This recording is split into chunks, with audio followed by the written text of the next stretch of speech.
Basil, what do you think? Well, and owing to Michael's point earlier, it seems to me that Chuck Schumer made this decision because he doesn't have faith in the Democratic Party messaging. And that is an indictment, not only on the party, but on the members of the House on the other side that have said they got your back.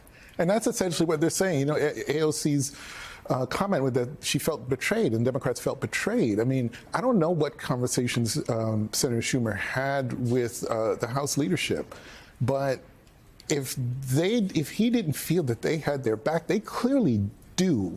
And so for him to take this position is really stunning, because if Ryan's reporting is correct, if I heard him right, he's saying that Chuck wants to be able to vote yes before he votes no. I remind everybody of 2003.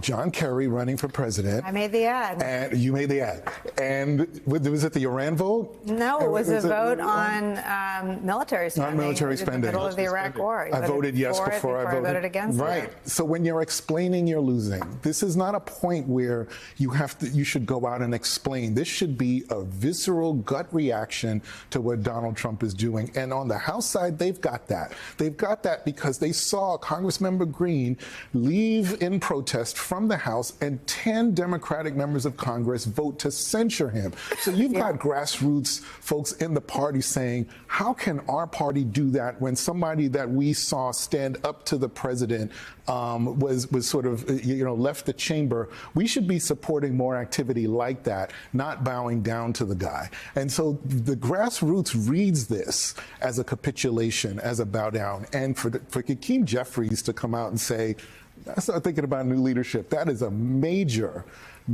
statement from him, and it suggests that the Democrats are going to start looking for some other voices. I'm not saying he's going to get primary or anything. Maybe he does, but the truth is that this is wartime politically. This is wartime, and you need to use the Godfather, wartime consigliere.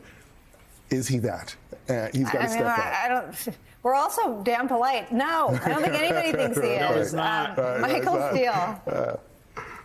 No, he is not. Yeah. He is the wrong man at the wrong time. And I think a lot of Democrats know that. And so I'm just looking at the battlefield. I'm just looking at the legislative battlefield.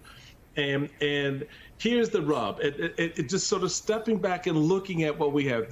The Republicans and Donald Trump, Republican Party, MAGA, whatever you want to call them, have the House, they have the Senate, they have the White House, they have the majority, they have a unitary government. They put together a piece of legislation that the opposition party, by its political instincts or its philosophical position, could not get behind. So it's incumbent on the majority to get that passed. And yet the majority wanted to flip a narrative by putting up a little poster a couple of days ago on Twitter of the Schumer shutdown.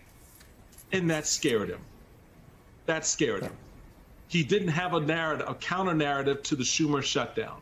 He didn't have a counter narrative to the idea that they were going to take their majority and blame you for what they wanted to do.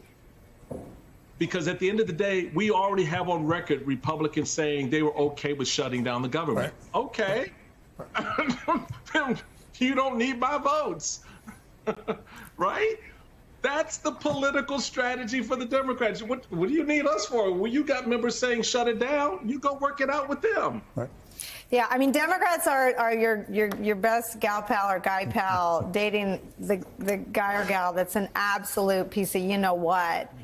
And you rally her up and you're like, so you're going to leave. And then she's like back on your couch crying that he cheated on her again. It's like, well,